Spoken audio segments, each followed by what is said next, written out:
In the tranquil village of Idid, nestled amidst the lush landscapes of Africa, there dwelled a woman named Aisha. Married to Abasi, a man whom she cherished deeply, Aisha's life seemed serene at first glance. However, beneath the veneer of domestic tranquility lay a profound concern that threatened to unravel the very fabric of her family. For a dozen years, Aisha and Abasi shared their humble abode, their aspirations entwined like the roots of an ancient tree. Yet, despite their unwavering devotion, their union remained incomplete, for they were blessed solely with daughters and no son. In a society where the birth of a male heir often held paramount importance, Aisha found herself subjected to the scorn and ridicule of her husband's kin. Abasi's mother, a stern matriarch with eyes as sharp as falcons, and his sister T, whose bitterness seeped from every pore, held firmly to the belief that Aisha's inability to bear a son was indicative of her failure as a wife. Their disdain for Aisha grew exponentially with each passing day, casting a shadow over her every endeavor. No longer was she simply Aisha, a beloved wife and mother. She had become the target of relentless scrutiny and disparagement.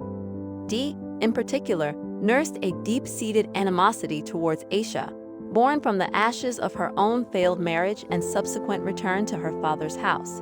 Unable to reconcile her own disappointments, D sought solace in directing her frustrations towards Aisha, unleashing a deluge of verbal abuse and torment upon her hapless sister-in-law. Despite the relentless barrage of insults and mistreatment, Aisha remained resolute in her determination to weather the storm. She clung tenaciously to the hope that love would conquer all, that Abasi would rise to defend her honor and shield her from the cruelty of his family.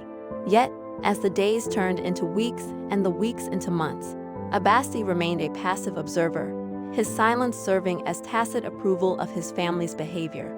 The pressure mounted inexorably with each passing day, as D and her mother intensified their efforts to coerce Abasi into forsaking Aisha in favor of a more fecund union.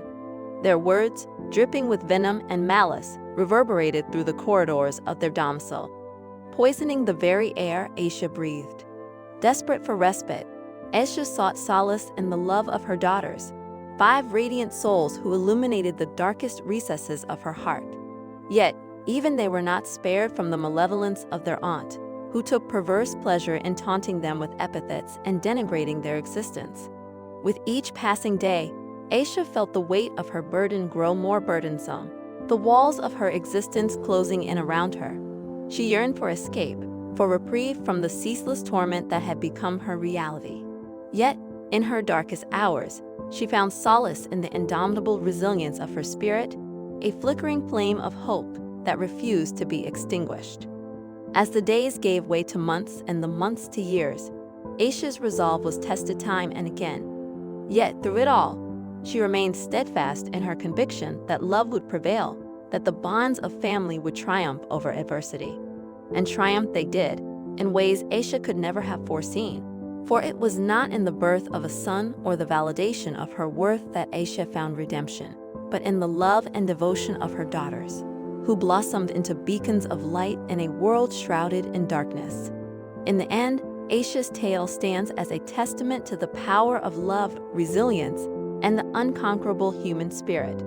Though she traversed a path fraught with trials and tribulations, she emerged victorious, her spirit unbowed, her faith unshaken. As she gazed upon the countenances of her daughters, each a testament to her strength and fortitude, Aisha knew that her journey was far from over. For though the road ahead may be fraught with challenges, she would face them head-on, secure in the knowledge that love would always lead the way.